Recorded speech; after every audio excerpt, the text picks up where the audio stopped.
The gravel crunched under my tires, a sound like dry bones grinding, as I navigated the winding, overgrown drive. My vintage Land Rover, usually a picture of pristine maintenance, was already dusted with the fine silt of disuse and decay that seemed to emanate from the property itself. I adjusted my grip on the steering wheel, my knuckles white, a familiar tension settling in my shoulders. This was it then. The Manor.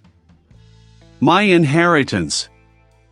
For years, my life had been a meticulously organized symphony of quiet work in my workshop, the scent of linseed oil and aged timber a constant companion. My days were spent coaxing beauty from forgotten relics, piecing together fragments of history, restoring rather than creating. It was a solitary existence, one I'd chosen, perfectly suited to my temperament. I liked things ordered, understood, and ultimately, fixable. This house, however, felt less like a project and more like a monstrous, sleeping beast. The estate agent had called it a unique opportunity. My solicitor, a perpetually flustered man named Mr. Finch, had simply sighed and handed me the heavy iron key, advising me to bring a flashlight. He hadn't been wrong. The afternoon sun, though still bright in the sky, struggled to penetrate the dense canopy of ancient oaks and untamed rhododendrons that choked the approach. Shadows clung to everything, even in broad daylight, giving the impression of an eternal twilight. Then, through a break in the trees, I saw it. The Manor House. It wasn't just old, it was ancient, a sprawling mass of gray stone and crumbling brick, its slate roof a patchwork of missing tiles. Dormer windows, like vacant eyes, stared out from under heavy brows of ivy. A grand, porticoed entrance, once surely magnificent, was now a skeletal frame, its heavy oak doors warped and peeling, guarded by a pair of stone gargoyles whose features had long since been eroded into leering, shapeless lumps.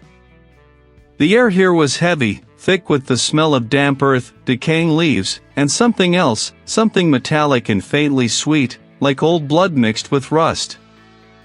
Or maybe that was just my imagination. I cut the engine, and the sudden silence was profound, broken only by the distant caw of a crow. I sat there for a moment, just breathing, letting the sheer scale of the task ahead wash over me. It was daunting, certainly, but a challenge, too. A grand, forgotten canvas waiting for my touch. My determination, a stubborn core within me, hardened. I wouldn't shy away. Stepping out, the gravel crunched again, a sharper sound this time. I grabbed my toolkit, a sturdy leather satchel containing an assortment of picks, brushes, measuring tapes, and a powerful LED lamp, and the heavy iron key. The gargoyles seemed to watch me as I ascended the cracked stone steps, their silent judgment palpable. The front doors groaned in protest as I pushed them open, releasing a cloud of dust and an even heavier scent of mildew and stagnant air. Inside, the silence deepened, swallowing the world outside. The entrance hall was vast, the ceiling soaring into the gloom, lit only by slivers of light filtering through grimy windows. Dust motes danced in the sparse beams, like spectral snow. The wallpaper, a once-opulent damask, now hung in peeling strips, revealing layers of earlier designs beneath, a faded rose pattern, then a somber geometric print. It was like looking into the house's past, one layer at a time. I moved slowly, my boots echoing on the bare floorboards. Each step felt like an intrusion. The air was frigid, despite the lingering warmth of the autumn afternoon. So much history, so much neglect. My professional eye saw the potential, the elegant bones beneath the decay. But my gut. I spent the next hour simply walking, exploring the ground floor. room after room, each more derelict than the last. A vast drawing room, its fireplace choked with soot, its windows boarded from the inside. A library, shelves still lined with crumbling, leather-bound volumes that smelled of ancient paper and mothballs. A dining room. Its long table a ghostly silhouette under a dust-shrouded chandelier. The house felt less empty and more dormant, as if it were merely waiting to awaken. It was in what I assumed was the servants' wing, tucked away behind the vast kitchen, that I found something truly peculiar. Something else. I pushed open a door that seemed oddly out of place, a plain, unadorned slab of heavy oak, unlike the ornate paneling elsewhere. Inside, the room was small, stark, and utterly devoid of the elaborate decay of the rest of the manor. No peeling wallpaper, no crumbling plaster. The walls were bare, painted a dull, institutional gray, and the floor was polished concrete. Dominating one wall was a large, thick pane of glass, set into a reinforced steel frame. On my side, a narrow counter extended beneath it, bolted to the wall. On the other side, visible through the glass, was another small, empty room, identical in its austere design. This was a visiting room with reinforced glass. My breath hitched. What was this doing in an antique manor house? It looked like something from a secure facility, not a private residence. The glass was thick, almost impenetrable, distorting the light from the single, small window in the outer room. This wasn't just neglect, this was deliberate. A deliberate, unsettling modification to a grand old house. What kind of visits took place here? And who was on the other side of that glass? I pressed my palm against the cool, smooth surface of the reinforced glass, a strange sense of foreboding settling over me.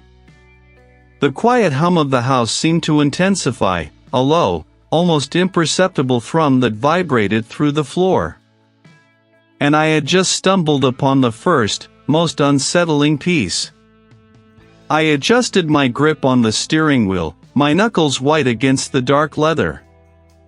The manor, a hulking silhouette against the bruised sky, seemed to inhale the last vestiges of daylight, leaving only the promise of deeper shadows. I parked the Land Rover near what passed for a stable block, its timber warped and sagging like a broken jaw. Dust motes danced in the light, a silent, swirling snowstorm. I spent the first hour simply walking, my heavy boots echoing on the flagstone floors. Each room was a tomb of forgotten grandeur, choked with draped furniture and the stillness of decades. My initial plan was to start with the structural integrity, but my restorers I was drawn to the details, the potential beneath the grime. It was on the ground floor, tucked away behind the main reception rooms, that I found it, a peculiar anachronism in the otherwise uniformly antique structure. A small, square room, incongruous with its surroundings. No dusty tapestries, no forgotten furniture. Just bare, plastered walls, painted a faded, clinical gray. The air in here was different, too. Stagnant, yes, but with an underlying chemical tang, like old cleaning solvents mixed with something vaguely medicinal. I ran my hand over the glass. On the other side, a mirror image of the room I was in, equally bare. Who would build such a room in a manor house, and why? The question settled in my mind like a cold stone. This room, with its stark simplicity and baffling purpose, intrigued me. It was a blank canvas, a starting point. I decided to make it my base of operations. The next morning, armed with cleaning supplies, measuring tapes, and a small selection of hand tools, I began.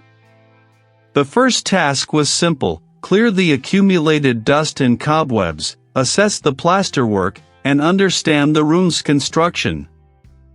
I set my tools on a drop cloth in one corner, a trowel, a set of fine chisels, a damp sponge, and a small pot of plaster mix. I began wiping down the walls, the gray paint coming alive under the damp cloth, revealing faint streaks I hadn't noticed before.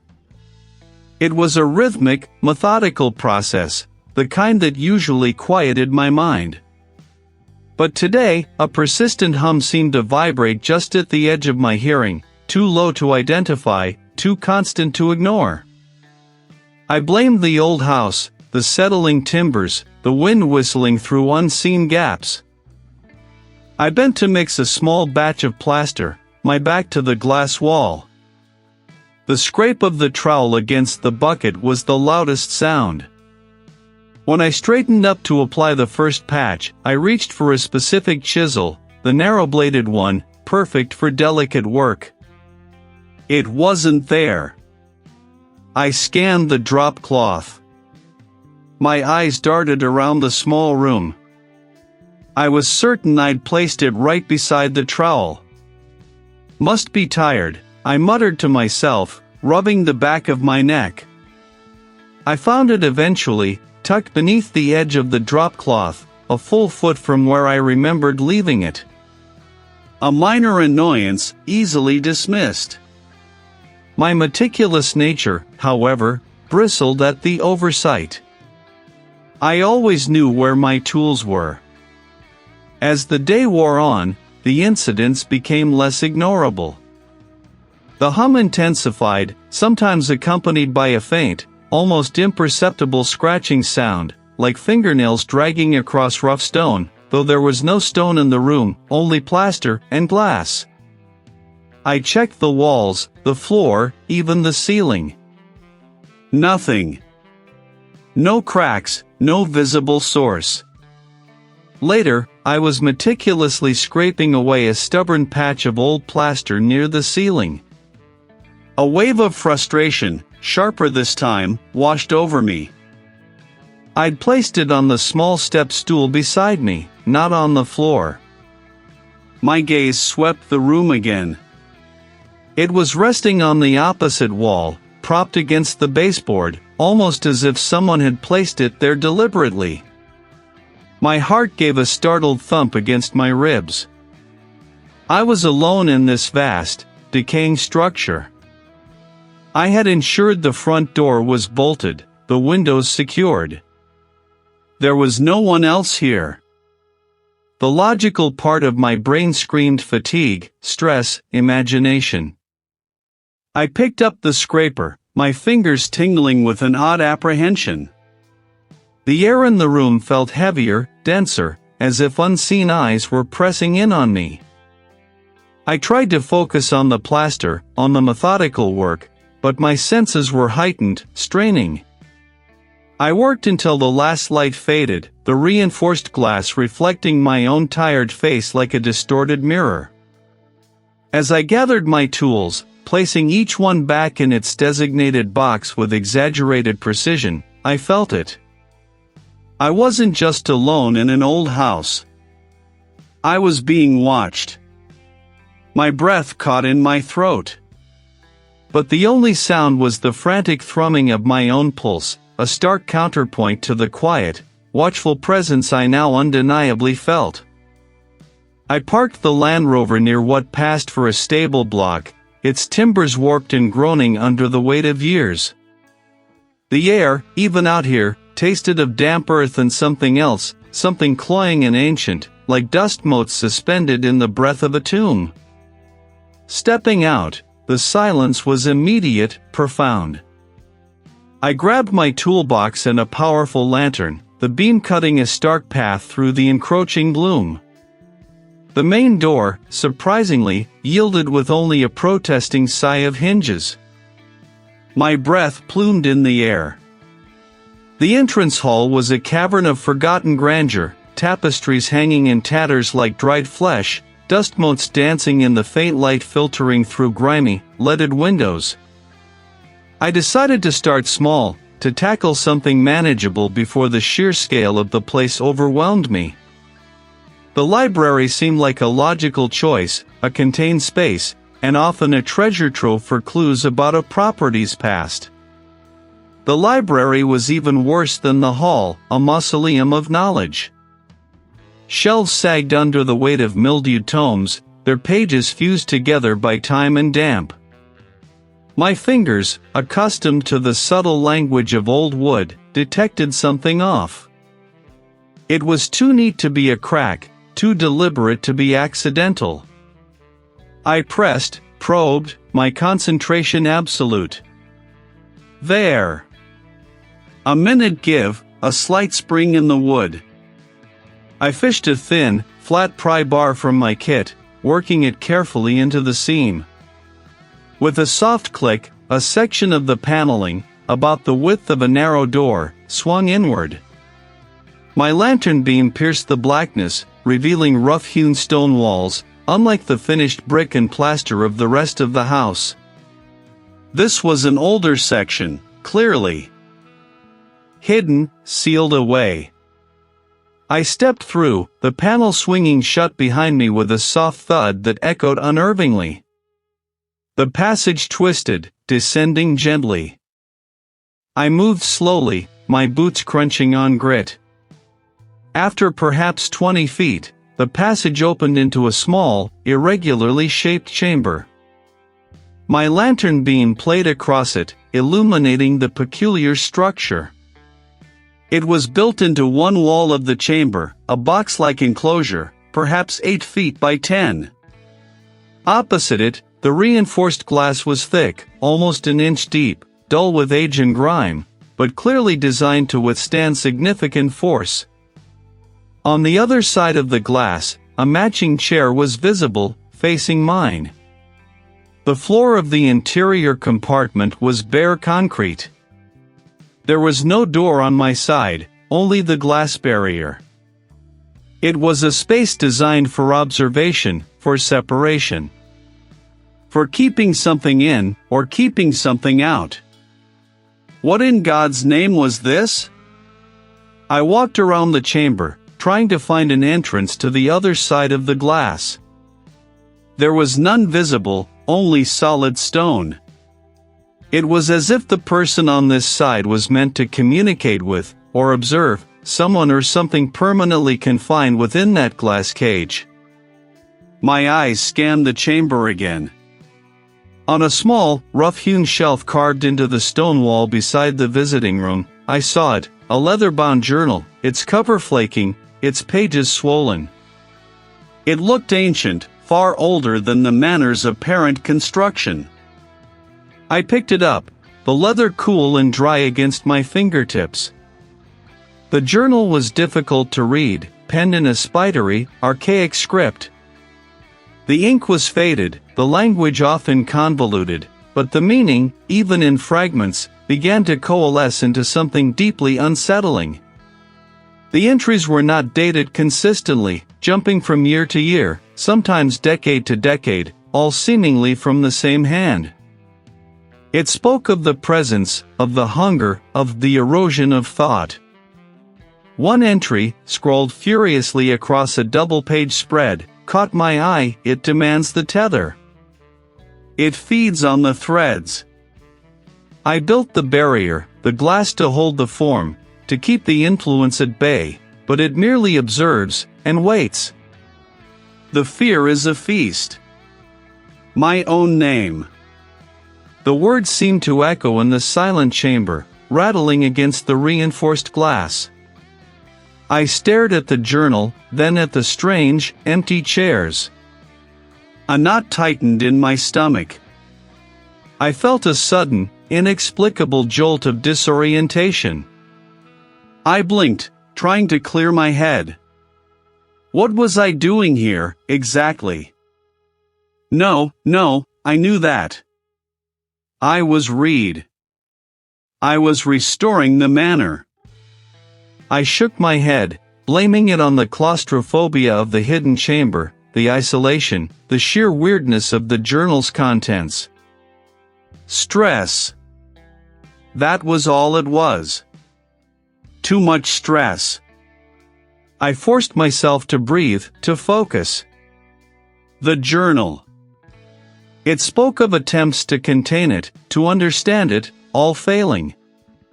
The author's descent into madness was palpable on every page, the script becoming more erratic, the phrases more desperate. The last entry was just a single, smudged word, repeated over and over: empty. Empty. Empty. I closed the journal, the thud of the leather against itself loud in the stillness. My hands trembled. The air, once merely stagnant, now felt heavy, pressing down, as if the manor itself was exhaling a sigh of ancient, malevolent triumph. The thud of the journal echoed in the silent chamber, a dull, heavy sound that seemed to absorb all other noise. A shiver, colder than any draft, traced a path up my spine. I needed answers. I couldn't stay in the manor, not for this. The internet, for all its flaws, held more immediate information than any dusty tome here. The drive into the nearest town felt like crossing a threshold, leaving one reality for another. I found a small, public library, its fluorescent lights humming a steady, artificial tune. The librarian, a woman with spectacles perched on her nose and a perpetually concerned expression, directed me to the local history archives. Hours blurred into a haze of microfiche readers and brittle newspaper clippings. My eyes stung from the glare, my fingers grew stiff from turning yellowed pages. I searched for the manor's name, for its previous occupants, for any mention of the family whose despair had filled the journal.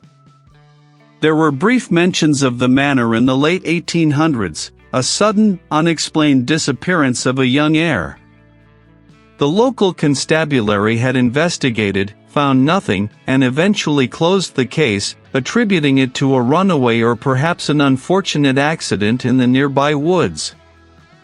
Then, decades later, a series of peculiar incidents involving a subsequent owner, a respected local official who, according to a terse society column, had developed a severe melancholia, retreating entirely from public life before quietly vanishing himself. No body, no note, just an empty house and a lingering sense of unease that the papers politely skirted. Even more unsettling were the oblique references to a contagion of forgetfulness that seemed to plague the manor's residents. A distant relative, interviewed by a regional gazette in the 1930s, spoke of visiting an elderly aunt who lived there, only to find the woman unable to recall recent events, her memories fading like old photographs. She looked at me as if I were a stranger, the relative had recounted, and spoke of things that never were, of people who had never existed. The article concluded with a dismissive note about the eccentricities of old age. It wasn't just physical disappearance, it was the erosion of identity. I slammed a heavy reference book shut, the sound echoing in the quiet archive. The threads were thin, frayed, but they pointed to a pattern, not just people vanishing, but people unmaking. The entity, if the journal was to be believed, fed on memory, on identity. My own mind, my own past, suddenly felt vulnerable. That night, back in the manor, sleep offered no refuge. The dreams began, insidious and vivid. I found myself wandering through familiar rooms, but everything was subtly wrong. My workshop, usually a sanctuary of order, was a chaotic mess of shattered glass and splintered wood. Then, the walls of the dream would shift, dissolving into a sterile, gray expanse. I was standing in a small, stark room, its single door heavy, metallic. Nothing. Just an empty space, but the sensation of being observed, of being categorized and contained, was overwhelming. I could see my reflection, but it was indistinct, blurred, as if my very presence was fading. The next day, the unease persisted, bleeding into my waking hours. I was working on stripping a layer of varnish from an old mahogany desk, the familiar scent of solvent filling the air. I reached for a specific chisel, one I always kept in a particular slot in my tool roll. It wasn't there. I rummaged, growing increasingly frustrated, convinced I'd misplaced it. Then, I found it, not in the roll, but tucked neatly into a drawer I hadn't opened in days. I distinctly remembered using it earlier that morning. Had I put it away? My mind felt fuzzy, the memory elusive. Later, I walked into the kitchen, intending to make myself a cup of tea. I stopped dead in the doorway. The kettle was already on the hob, whistling softly, a mug steaming on the counter beside it. I hadn't put it there. I hadn't even thought about tea. Had I made tea and forgotten? The thought was absurd. I was meticulous, precise. This wasn't like me. A tremor ran through me. The small, innocuous gaps in my memory were becoming more frequent, more pronounced. The dream of the visiting room with reinforced glass, the misplaced tools, the phantom tea, they were all threads in a tapestry of disorientation. My mind, once a fortress of facts and figures, felt porous, vulnerable. There was this contagion of forgetfulness already taking root in me? The air, already thick with the scent of aged paper and damp stone, now carried so much more. A metallic tang, like old coins left on a damp windowsill, and something else, something sweet and cloying, like wilting lilies. It made my stomach churn. I pulled my hands back slowly, as if the book itself might bite. The leather was surprisingly supple, not brittle with age as I'd expected. My fingers traced the intricate, almost organic pattern embossed on its surface, twisting vines and strange, angular flowers that seemed to writhe beneath my touch. No title, no author. Just this silent, dark artifact. My gaze drifted around the cramped, forgotten space. The bare stone walls, the single, narrow window high above, letting in only a grudging sliver of gray light. I suddenly had the overwhelming urge to be anywhere but here, to put distance between myself and whatever secrets this journal held.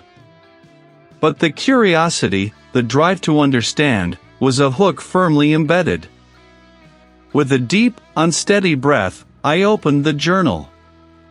The pages were thick, handmade, with an almost parchment-like texture. The script was an archaic, spidery hand, the ink faded to sepia in places. It was difficult to decipher, but the first few lines leapt out at me, each word a tiny thorn. They say the house consumes. But it is not the house. It eats what makes us. Us. Our names, our faces, the echo of a mother's voice. And when it is done, what is left? This wasn't some dusty historical record, it was a warning. I flipped to another page, then another, skimming, trying to grasp the full horror. Mentions of the thinning, the quiet taking, the faces in the glass. Each phrase a hammer tap against the fragile wall of my composure. My head began to throb, a dull ache behind my eyes that quickly intensified. The metallic tang grew stronger, overwhelming the scent of damp stone. It smelled like blood, old and dry. When I opened them again, the chamber was gone. No gradual transition. No walking, no doors, no stairs. One moment, the cold stone of the hidden chamber. The next, a blinding, sterile white. I was sitting in a chair. Not the rickety stool from the chamber, but a hard, unforgiving plastic seat. The room was stark, devoid of any warmth or detail. White walls, white floor, and overhead fluorescent light that hummed with a sickly, almost musical drone. The smell of antiseptic, sharp and clinical, stung my nostrils, erasing the musty scent of the manor entirely. Directly in front of me, separating me from another identical chair, was a thick pane of reinforced glass. It stretched from floor to ceiling, utterly seamless, utterly impenetrable. How did I know that? Why was I here? Then I saw him. A figure sat on the other side of the glass. He was slumped in the chair, head bowed, an old, threadbare coat draped over his shoulders. His hair was a shock of white, tangled and matted. His skin, visible at the wrists and neck, was papery and pale, almost translucent. He looked impossibly frail, ancient, like a forgotten photograph brought to life. My heart hammered against my ribs, a frantic bird trapped in a cage. The figure slowly lifted his head. His eyes, when they met mine, were a startling, unsettling shade of pale blue, like chipped ice. They held an unnerving depth, an ancient sadness, but also something else. It was thin, reedy, yet carried an undeniable weight. "You remember that name, don't you?" A jolt went through me. Of course, I remembered my own name. Reed. It was my name. But the way he said it, the question in his tone, made it feel foreign, borrowed. "Who are you?" I managed, my voice a strangled croak. He smiled then, a slow, terrible unfolding of lips that revealed gums and teeth stained brown. "And you. You are becoming a part of it too." My stomach lurched. "No. I don't understand. The first time you held your mother's hand. The smell of freshly cut wood in your father's workshop. The warmth of the sun on your face after a long winter." His voice was a low, seductive hum, each word painting vivid, almost tactile images in my mind. Memories. My memories. But as he spoke them, they felt distant. Like watching a film instead of reliving an experience. Or are they just echoes? Fading images in a mind that is no longer entirely your own? He tapped a long, bony finger against the reinforced glass. "Tell me, Reed. What was your mother's favorite? Flower? What was the color of your childhood bicycle? What did you have for breakfast this morning?" My mind scrambled, reaching, grasping. My mother's favorite flower. A rose, I thought. A yellow one, but was it? Or was that just a generic image? My bicycle. Red? Blue? I couldn't picture it clearly. And breakfast. I had eaten, I knew I had, but what? The taste, the texture, the simple act of eating, it was all a blur. These weren't just distant memories, they were gone. Or fading so rapidly I couldn't grasp them. The figure on the other side of the glass wasn't just asking questions, he was highlighting gaping holes in my own history. Wounds in my identity. "You're lying," I choked out, desperation clawing at my throat. "You're trying to confuse me." "Am I?" he countered. His pale eyes fixed on mine, unwavering. "Or am I simply showing you what has already been taken? Piece by piece, little by little, while you were so busy restoring the house, it was restoring itself through you." He slowly raised a hand, pressing his palm flat against the glass. His face, through the glass, seemed to ripple, to shift.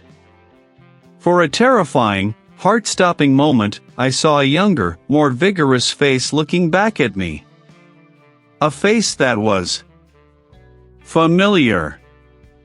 Disturbingly familiar. It wasn't a face I knew, not exactly. The question wasn't directed at him, but at myself. A profound, terrifying uncertainty had opened up inside me, a chasm where my sense of self used to be. The visiting room with reinforced glass, the old man, my lost memories, was any of it real? Or was this the entity's ultimate trick, to make me doubt the very core of my existence? The fluorescent hum grew louder, sharper, drilling into my skull until my vision swam. The antiseptic smell became overpowering, burning my nostrils. I was Reed. I had to be Reed. The vibrant flicker in the pale eyes on the other side of the glass solidified into something terrible. The man's face, once a landscape of age and weariness, smoothed out like clay beneath a sculptor's thumb. The white hair, which I'd somehow associated with wisdom or at least a long life, darkened, deepening to a familiar shade of muted auburn.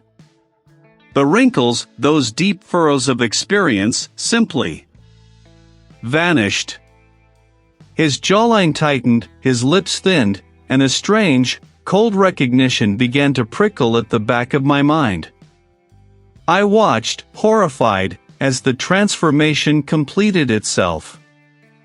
The eyes, no longer pale, were now a startling, intense blue. My blue. The face staring back at me was younger, sharper, but imbued with a profound, terrifying emptiness. It was my face. Or, a version of it. A gasp caught in my throat, tasting of dust and the metallic tang of fear. My hand, which had been so confidently mirroring his, trembled violently. I snatched it back, pressing it against my chest as if to quell the frantic drumbeat there. What in God's name was I seeing? I stumbled backward, the worn linoleum floor slick beneath my shoes. The room spun, or perhaps it was just my head. I blinked hard, trying to clear the image, to dislodge the impossible reflection, but it remained. My face, older, emptier, staring back through the reinforced glass. No, this isn't. This can't be. Where was I? The question hit me with the force of a physical blow. One moment, I was. Where? In the study? The library? The manor, yes, the manor. But this wasn't the manor. This was a stark, almost sterile space. A long, narrow room, painted in a faded institutional green, a single fluorescent light strip buzzing overhead, casting a sickly yellow glow. And there, separating me from him, was the thick, reinforced glass. The realization settled like a shroud. My memory was a sieve, leaking details, letting everything important drain away. Why was I here? The image of the manor, vast and looming, flickered at the edges of my mind, a half-remembered dream. It was all there, but distant, like a story I'd been told, not one I was living. I spun around, my gaze darting wildly. There was a door behind me, a heavy, metal-plated thing, with a small, circular window. I lunged for it, my fingers fumbling for a handle that wasn't there. Panic clawed at my throat. "Hello?" I shouted, my voice cracking. "Is anyone out there? Let me out." No response. Only the low hum of the fluorescent light and the faint, persistent smell of antiseptic and something else. Something musty and old, like forgotten paper. I turned back to the glass. The older version of me was still there, unmoving, eyes fixed on mine with that same profound, desolate emptiness. He didn't speak, didn't react. He simply was. My mind raced, trying to piece together the fragments. I needed to leave. I needed help.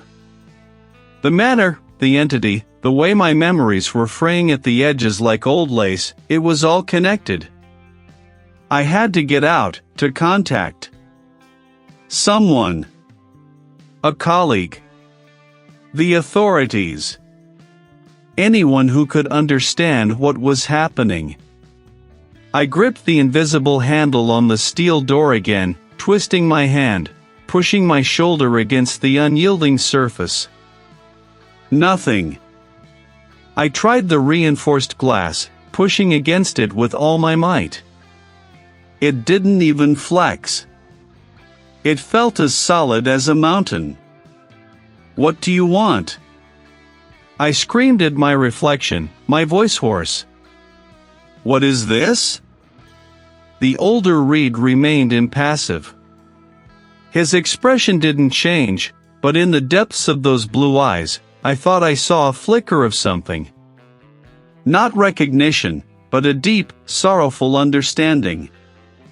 As if he knew a secret I was only just beginning to grasp, a truth too terrible to articulate. My knees buckled, and I braced myself against the wall, the rough paint scratching against my palm. How long had I been here? Hours? Days? The concept of time felt elastic, stretching and snapping without meaning. I closed my eyes, forcing myself to concentrate. Think, Reed, think. What was the last thing you clearly remember? The strange symbols in the hidden chamber?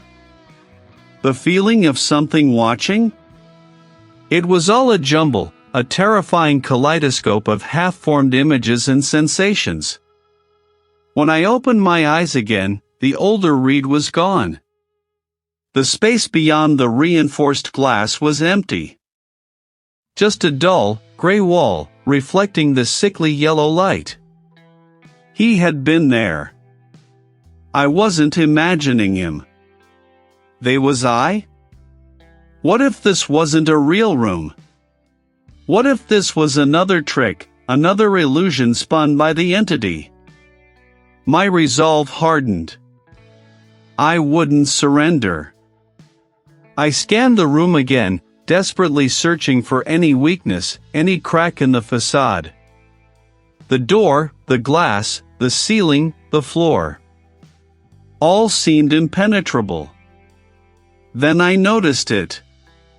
It was barely visible, just a faint line that caught the light oddly. I pushed against it, tentatively at first, then with more force. It didn't give. And with that vibration, a thought, clear and sharp, finally broke through the haze. The manor is not a place you can leave. Not anymore. The words weren't my own. I was trapped. And the outside world I so desperately needed to reach felt impossibly, terrifyingly distant. The reinforced glass wasn't just a barrier, it was a mirror, showing me the future it had planned. Roar. My own reflection stared back, distorted, stretched, like a funhouse mirror that had seen too many screams. The reinforced glass was cold against my fingertips, a transparent wall separating me from. What, exactly? My head throbbed, a dull, insistent drumbeat behind my eyes. The metallic tang of something stale and antiseptic hung in the air, sharp and unwelcoming. This wasn't the manor. The walls were a pale, sterile cream, the floor a polished linoleum that hummed faintly beneath my feet. A single, uncomfortable-looking chair was bolted to the floor behind me, but I didn't remember sitting in it. I remembered the study, the flickering candlelight, the scent of decaying paper and damp wood, I remembered the words. Read? A voice, tinny and distant, filtered through a small speaker embedded in the frame of the glass. On the other side, a figure stood, blurred at the edges, a silhouette against a muted, indistinct background. I squinted, trying to bring them into focus. Was it a colleague? A relative? The word felt heavy, impossible. My thoughts were a kaleidoscope of fragmented images, a woman's weeping face, a child's forgotten toy, the intricate carvings on a forgotten mantelpiece, the sickening sweetness of rot. All tangled with my own memories, or what I thought were my own. It's not real, Reed, the figure said, their voice now clearer, sharper, cutting through the haze. The manor, the entity. It's all in your head. No. A cold dread, deeper than any I'd known, settled in my stomach. That wasn't right. It couldn't be. I had felt it, seen it, lived it. The manor had roots, ancient and hungry. It had a heartbeat, a slow, malevolent pulse that echoed through its very foundations. Tell me what you remember, Reed, the figure prompted, leaning closer to the glass. I could almost make out their features now, a stern brow, eyes that seemed to hold a profound sadness. Start from the beginning. The inheritance. The restoration. The inheritance. My grandfather's will. The decaying manor, a forgotten relic. My passion for bringing old things back to life. That was all true, wasn't it? The carvings. The symbols. As I spoke, a terrifying clarity began to dawn. The symbols weren't just decorative, they were a binding. An ancient, intricate cage. And I, in my meticulous, well-meaning ignorance, had begun to dismantle it. The entity wasn't just in the manor, it was the manor. Or rather, it was its animating spirit, a consciousness that had predated recorded history, bound to that specific patch of earth, that specific confluence of ley lines or whatever forgotten energies pulsed beneath it. My grandfather hadn't just inherited a house, he had inherited a prison. And he had passed on the key. It didn't feed on life force, not exactly. It fed on memory. On identity. It was a parasite of the mind, a silent, insidious thief that didn't just consume but rearranged and replaced. It didn't want to kill its hosts, it wanted to become them. To experience the world through their eyes, taste through their tongue, know through their mind, while slowly, carefully, erasing the original self. The memories I'd been experiencing, the weeping woman, the forgotten child, the other inhabitants whose lives had intertwined with the house, they weren't just echoes. They were fragments of other selves the entity had consumed, integrated into its vast, ever-growing tapestry of stolen identities. It had been showing them to me, seeding my mind, preparing me. Making me believe they were my own, or that I was merely witnessing a past. But it was a rehearsal. A slow, psychological assimilation. The words from the previous night, the reinforced glass wasn't just a barrier, it was a mirror. It wasn't just a mirror of my distorted reflection. It was a mirror reflecting the truth of my situation. I was not just trapped, I was being mirrored. My identity was being copied, downloaded, absorbed, while my original self was being overwritten. The ultimate cost? It wasn't death. It was far, far worse. It was the complete erasure of Reed. The meticulous restorer. The man who loved old books and the smell of linseed oil. The man with the specific memories of his childhood, his first love, his failures, his triumphs. All of it would be gone, replaced by the entity's own vast, composite consciousness, wearing my skin, living my life, continuing its slow, eternal consumption.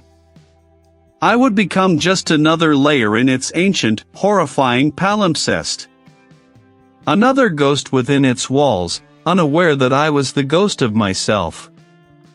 "Read," the figure on the other side of the glass repeated, their voice laced with a new urgency. "Are you with me?"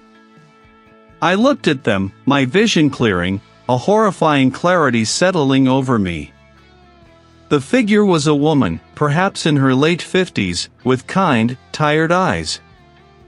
A social worker, maybe, or a caregiver. She wasn't part of the entity's game. He was trying to help me. But she didn't understand. She couldn't. It wanted to be. It demanded the complete, willing surrender of a new, vibrant identity to sustain its own decaying existence. My painstaking restoration wasn't just fixing the manor, it was strengthening the entity. My focus, my dedication, my very self poured into the house, had been a feast. And now, it was ready for the main course. To defeat it. It thrived on being remembered, on being experienced. The only way to truly defeat it, to break its cycle, would be to sever the link. To become a blank slate. To sacrifice everything that made me read. To willingly surrender my entire self, not to the entity, but to oblivion. To become nothing, so it had nothing left to consume or to offer it another. A pure, untainted memory. A complete identity, willingly given. A new beginning for its cycle. The choice, stark and terrible, solidified in my mind. The reinforced glass shimmered, reflecting not just my face, but the faces of all those who had come before, their eyes wide with the same dawning horror, the same impossible decision. I was trapped, not by walls, but by a monstrous, ancient hunger that demanded a sacrifice. And I was the one who had to decide who would pay the price. I could still feel the phantom warmth of the caregiver's hand on mine, a sensation that had, for a fleeting moment, felt real. She wasn't one of them. Not a projection, not a phantom of forgotten history. And that was the problem, wasn't it? She saw a man losing his grip, a man in need of protection from himself. She couldn't see the true predator, the thing that had burrowed into the very foundations of my mind, gnawing at the edges of who I was. How could I explain a malevolent entity that fed on memory and identity, that turned reality into a shifting tapestry of lies, without sounding like the very madman they already believed me to be? The caregiver had been replaced by a younger man, an observer, who sat on the other side of the glass, meticulously noting something on a clipboard. His gaze was neutral, professional, and utterly devoid of understanding. He saw the slumped posture, the wildness in my eyes, the tremor in my hands. He didn't see the swirling chaos within, the desperate, frantic scramble of a mind fighting to hold onto a single, coherent thought. But that moment of clarity, the recognition of the caregiver's genuine intent, had sparked something. A tiny, stubborn ember in the ashes of my identity. If he was real, then this room was real. This confinement was real. And if this was real, then the entity's influence, while vast, was an absolute. It hadn't consumed everything. Not yet. The texture was smooth, solid. Unyielding. Truly think. It was ancient. It was tied to the manor. It thrived on confusion, on fear, It didn't just take memories, it replaced them, blurring the lines until I couldn't tell what was mine and what was a manufactured delusion. It wanted me to unravel, to become an empty vessel for its own insidious designs. And then it hit me, a horrifying revelation that solidified into a desperate plan. The entity didn't just consume. It usurped. It needed a framework, a structure, my structure, to build its twisted reality upon. It wasn't just a parasite, it was a sculptor, using my essence as its clay. What if? What if I gave it nothing to work with? The idea was a terrifying abyss. To let go. Not for it to take, but for me to offer. A controlled immolation of self. Let go. To divest myself of my history, my personality, my very name, not as a victim, but as a deliberate, tactical surrender. It was a trap, I realized. Not for me, but for it. If I became nothing, truly nothing, then what would it have to consume? A void? Would it choke on the emptiness? The stakes were astronomical. This wasn't just about losing my memories, it was about losing Reed. The meticulous restorer, the man who cherished history, who found solace in the tangible past. I would become an echo, a shell. But perhaps, just perhaps, that shell could be the cage, but how? How do you willingly erase yourself? And how do I get back to the manor?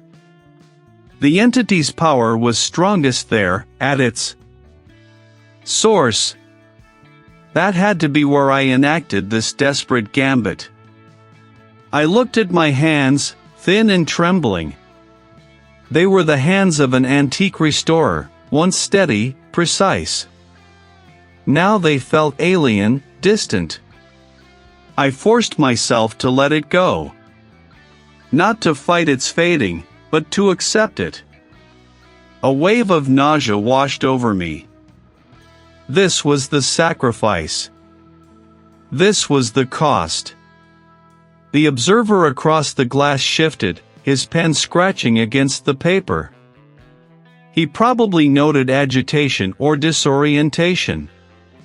He couldn't see the war raging inside me, the horrific clarity that had finally broken through the fog. I needed to get back to the manor. That was the first step of the plan. The second, the unthinkable, was to walk into the heart of the beast and offer it a ghost. A willing ghost. A blank slate. It was terrifying, yes, but it was also the only way. The only chance. I would lose myself, but perhaps, in doing so, I could finally sever its hold, not just on me, but on the very fabric of that ancient, cursed house. The price was my essence, my sanity. But the alternative was to become its puppet, its permanent delusion. It had been there for. I couldn't say how long. Time here was a stretched, distorted thing, like an old photograph pulled out of shape. But I could still feel the phantom warmth of the caregiver's hand on mine, a sensation that had, for a fleeting moment, felt real. She wasn't one of them. Not a projection, not a phantom of forgotten history. That touch, that brief, solid connection, was a sliver of truth I had to cling to. It was my anchor. My plan. It had to work. The entity fed on identity, on memory, on the erosion of self. It hollowed you out, leaving a perfectly functional shell for what, I still didn't fully grasp. But I knew its hunger. And I knew its weakness, or at least, I had a theory. It thrived in the shadows of the forgotten, in the gaps of history, in the uncertainty of a mind unraveling. What if I held so tightly to the truth that it couldn't find purchase? The hum of the lights seemed to intensify, vibrating not just in the air, but in my skull, a low thrumming that threatened to shake loose my last coherent thoughts. This was it. The final confrontation. Not with fists or weapons, but with memory. With self. Who is Reed? A name. A label. A fading echo. It wasn't a voice, not truly. It was a thought, overlaid with 1,000 other thoughts, each one a distorted reflection of my own. My father's face flashed before me, but his eyes were black, his mouth a gaping maw.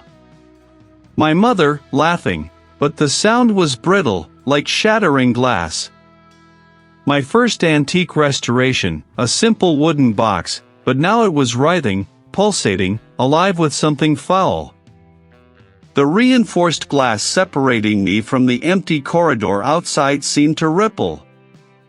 The room itself began to shift, the institutional white walls bleeding into the aged wallpaper of the Manor's study. The hum of the fluorescent lights morphed into the creak and groan of old timber. I felt the rough velvet of the armchair beneath me, not the smooth plastic of the visiting room. No, I muttered, my voice hoarse, barely audible above the rising cacophony of false memories. This isn't real. I focused on the caregiver's hand, on the warmth that wasn't there but had been. It was a small, insignificant thing, but it was mine. It was a memory untainted by the entity's grasping tendrils. The entity intensified its assault. My childhood home appeared around me, vibrant and warm, but then the walls began to weep black ichor, the furniture twisted into grotesque shapes. My most cherished memories of restoring the manor, of uncovering its secrets, were twisted into scenes of decay and horror. The beautiful carvings I had painstakingly repaired now writhed with insects. An empty space. The full, unbridled force of its attempt to consume me. It wasn't just showing me things, it was trying to make me believe them, to overwrite my own history with its manufactured horror. It was trying to make me forget Reed, the restorer, the man who loved the scent of old wood and the quiet satisfaction of bringing beauty back to life. But I had my own weapon.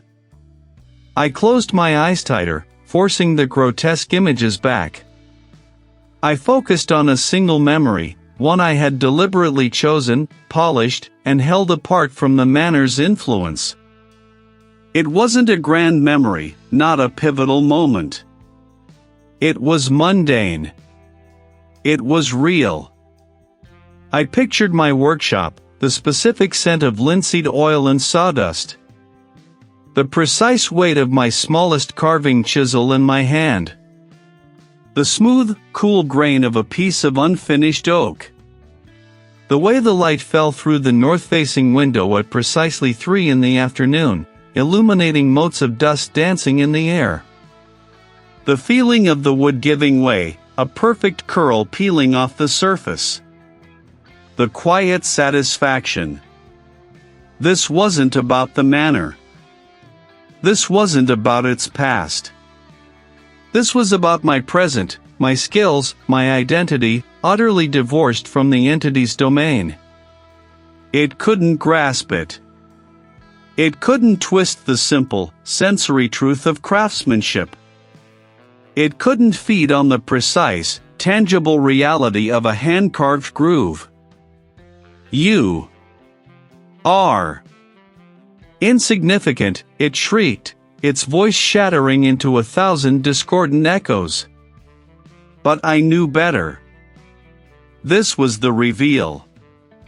My identity wasn't in grand narratives or traumatic events, it was in the small, meticulous acts that defined my life, the quiet discipline of my craft. The entity thrived on the emotional charge of memory, on the fear, the regret, the longing. But my memories of work were about focus, precision, and the tangible world. They were too solid, too present. I opened my eyes. The visiting room with reinforced glass was still there, the white walls stark, the fluorescent hum steady. But it was different. The phantom smell of decay was gone, replaced by the faint, sterile tang of the room. It was a receding tide. I had starved it, not by forgetting, but by remembering what it could not consume. I had held on to Reed, the craftsman, the man who lived in the details, in the texture of wood, in the careful strokes of a brush. I was exhausted, my mind a raw, throbbing mess, but I was still me. The battle for self had raged, and I had, for now, held my ground. I had survived. But the entity was not gone. The climax was over, but the war, I knew, was far from won. The fluorescent hum above me was a dull, persistent thrum against the fragile shell of my skull. It wasn't the comforting creak of old floorboards or the whisper of wind through the Manor's cracked window panes. It was a sterile, unyielding drone that seemed to vibrate in my very bones. I blinked, the harsh light stinging my eyes, and the world resolved into a bland, institutional beige. I was sitting, apparently. My hands rested on a smooth, cool surface, not the worn oak of a workbench, not the rough stone of the Manor's walls, but something synthetic, unyielding. My fingers traced an invisible seam. A table. And then, the wall opposite me. It wasn't a wall at all, but a massive sheet of reinforced glass, thick and distorting, casting a faint green tint over the muted world beyond. A visiting room with reinforced glass. The words came to me, clear as a bell, yet utterly alien. How did I know that?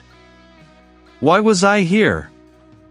The last thing I remembered, truly remembered, was the cold, seeping dread in the Manor, the way the entity had tried to peel back my identity, layer by agonizing layer, replacing my own cherished past with its monstrous fabrications. I had fought. I had clawed, screamed, pushed back with every fragmented shard of who I was. I'd held on. I had to have held on. The sheer exhaustion that settled over me now was a testament to that struggle, a deep-seated weariness that felt older than I was, a fatigue that had burrowed into the marrow. A man. His face was a blur, his features indistinct behind the distortion, but I could make out the sharp cut of a suit, the way his shoulders slumped with what looked like weary resignation. He held a thick file, its corners dog-eared, and he was watching me. Not with curiosity, or even pity, but with a kind of exhausted assessment. A legal representative, perhaps. Or a colleague, once removed. Someone who knew of me, but not me. A small plastic cup of water sat near my hand, condensation slicking its side. I picked it up, my hand shaking just enough to slosh a few drops. The water was flat, tasteless, but it soothed the raw rasp in my throat. Reed, the man's voice came through a small, almost invisible speaker set into the wall. I nodded, a slow, deliberate movement. It was one of the few things that still felt solid, a bedrock in the shifting sands of my mind. And where do you live, Reed? A pause. My mind scrambled, reaching for the familiar, for the comforting image of my small apartment, the smell of turpentine and beeswax. But it wasn't there. What? Not my memories. Its own. I lived in the Manor. The man on the other side of the glass shifted, his gaze flickering down to the file. He made a small mark, then looked up again. Reed, the Manor was It's gone. It collapsed. Nearly a week ago. Collapsed. Gone. The words hung in the air, heavy and unyielding. I felt no shock, no profound sorrow. Only a dull throb of something like detachment. As if the manor had been a story I'd read, not a place I'd inhabited. But I had inhabited it. I had worked there. I had fought there. I was restoring it, I said, the words coming out slowly, carefully, like I was trying to reassemble a broken vase. Antiques. Furniture. The house itself. The man gave a tight, almost imperceptible shake of his head. Reed, you were found. Disoriented. In the ruins. There were no antiques found, not in the state you described. Just rubble and fragments. Fragments. That was the perfect word. I tried to grasp onto something solid, something mine. My profession. My passion. I was a restorer. I loved the delicate dance of bringing beauty back from decay, the smell of linseed oil, the feel of fine grain beneath my fingertips. My tools, I said, my voice gaining a desperate edge. My chisels. My brushes. The special blend of lacquer I formulated for that queen in cabinet. The man remained silent for a long moment, his gaze unwavering. Then, he said, Reed, we found a few tools, yes. But no queen in cabinet. I knew that cabinet. I could almost smell the polish. But the man was saying it never existed.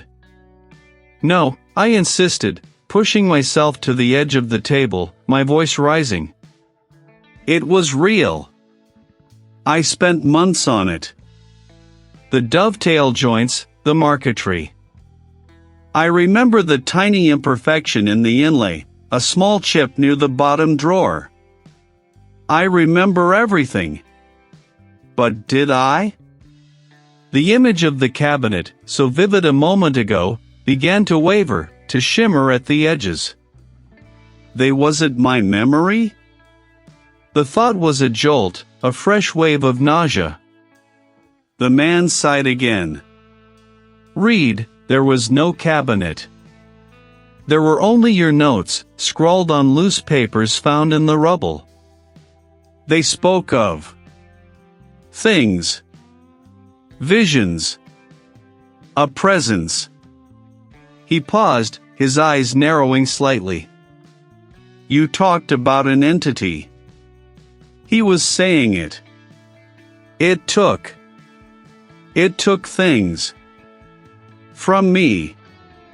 I focused, trying to recall my childhood home, the sound of my mother's lullabies, the name of my first pet. Nothing. A blank space. The entity hadn't just shown me horrors, it had taken pieces of me in return for my victory. It was a trade, a terrible, unspoken bargain. The man stood, gathering his file. We're doing everything we can, Reed. Trying to help you. His voice was flat, devoid of real warmth. But you need to rest. To heal. He turned to leave, but I slammed my hand on the table, the sharp crack echoing in the small room. Wait. He paused, his back to me. My wife, I stammered, a name hovering just out of reach, a face almost visible. A feeling of profound love, of shared laughter, of quiet companionship. It was there, a ghost of an emotion, a lingering warmth. Where is she? Is he all right?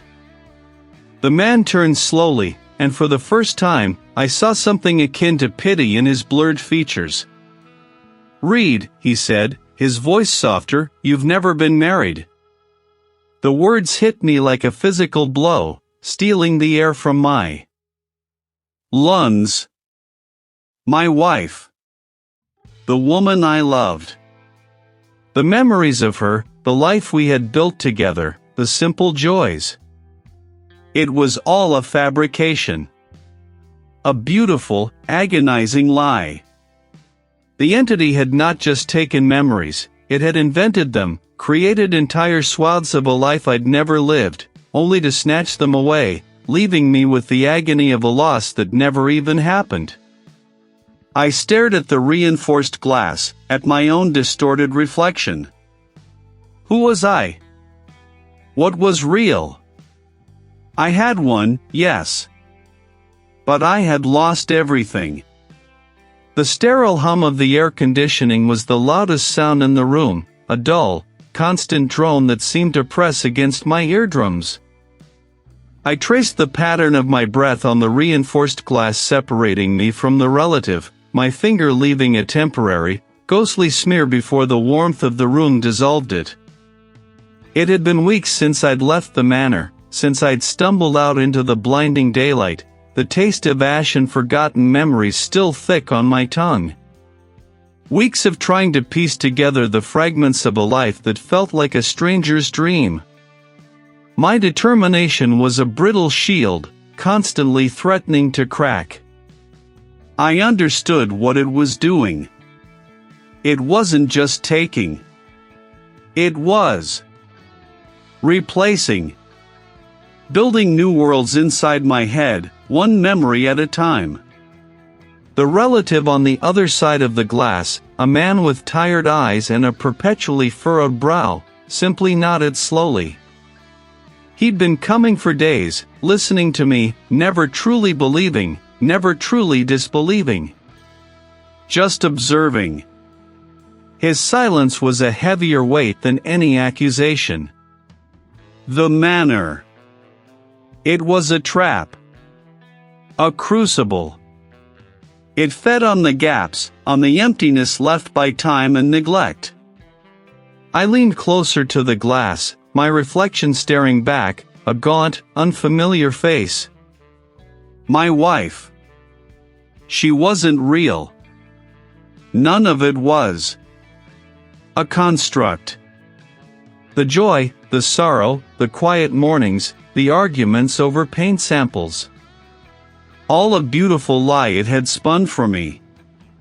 The words still tasted of acid, but they no longer broke me. I had faced that horror. I had stared into the void where a lifetime of love should have been, and I had survived. I believed I had. I remember. The moment of clarity, I continued, trying to inject conviction into my voice. The phantom warmth disappearing. The utter desolation. But in that desolation, I saw it. The mechanism. The way it worked. It needed me to believe the fabrications. Once I knew they were false, its hold weakened. I fled. I left it all behind. A faint smile touched my lips, a shaky, uncertain thing. I'm getting better. I remember things now. Real things. My childhood home, the smell of sawdust in my father's workshop, the sting of iodine when I scraped my knee. The old school, the faces of my classmates. Solid, true memories. The relative shifted in his seat, his gaze unwavering. You mentioned your father's workshop, Reed. Did he ever teach you how to properly prime a surface? I remember him showing me once, years ago, before he moved to the coast. I frowned, a slight tremor running through me. My father never moved to the coast. He sold the workshop when I was a teenager, then worked for the city until he retired. He always stayed in the old neighborhood. I remembered it clearly, the small, tidy house, the rose bush by the front door, the scent of his pipe tobacco. Unmistakable. Real. The relative's brow furrowed deeper. No, I'm quite certain. He bought a small place in Seabrook. I even visited him there once, remember? You were away at university then, I think. He had a small boat, a dinghy he'd fixed up. A cold dread began to seep into my bones, a familiar, unwelcome chill. My father in Seabrook? A dinghy? No, that wasn't right. My father hated boats. He got seasick just looking at a puddle. The image of the rose bush, the pipe tobacco. It wavered, like heat haze off asphalt. Then, just as suddenly, a new image solidified in my mind, vivid and sharp. My father, tan and happy, waving from a small, red-hulled boat. The salty tang of the air. The cry of gulls. A perfectly formed memory. A new memory. My breath hitched. The drone of the air conditioning seemed to amplify, filling my skull. I pressed my palms against the reinforced glass, my fingers splaying wide. The relative was still watching me, his expression unreadable. No, that's not. But it was. The new memory was so real, so utterly convincing. More real, somehow, than the one it had just replaced. And it wasn't just in my head. The relative had shared it. He had prompted it. The horror wasn't that the entity had taken my memories. The true, lasting horror was that it had taught me how to replace them. It had imbued me with its own terrible power. The manor hadn't just eroded who I was, it had remade me into something else entirely. I wasn't just a victim anymore. I was a vessel. A new architect of forgotten pasts and manufactured truths. A slow, unsettling smile stretched across my face, unbidden, unnatural. My reflection in the glass smiled back, a stranger's smile. The relative across from me blinked, a flicker of unease finally crossing his face. I saw it then, the tiny, almost imperceptible shift in his own eyes, a fleeting moment of confusion as if a memory of his own had just subtly reshaped itself. The air conditioning hummed on, and the world outside the visiting room with reinforced glass felt suddenly malleable, waiting to be sculpted. I had not won. I had merely graduated. And now, the stories could truly begin.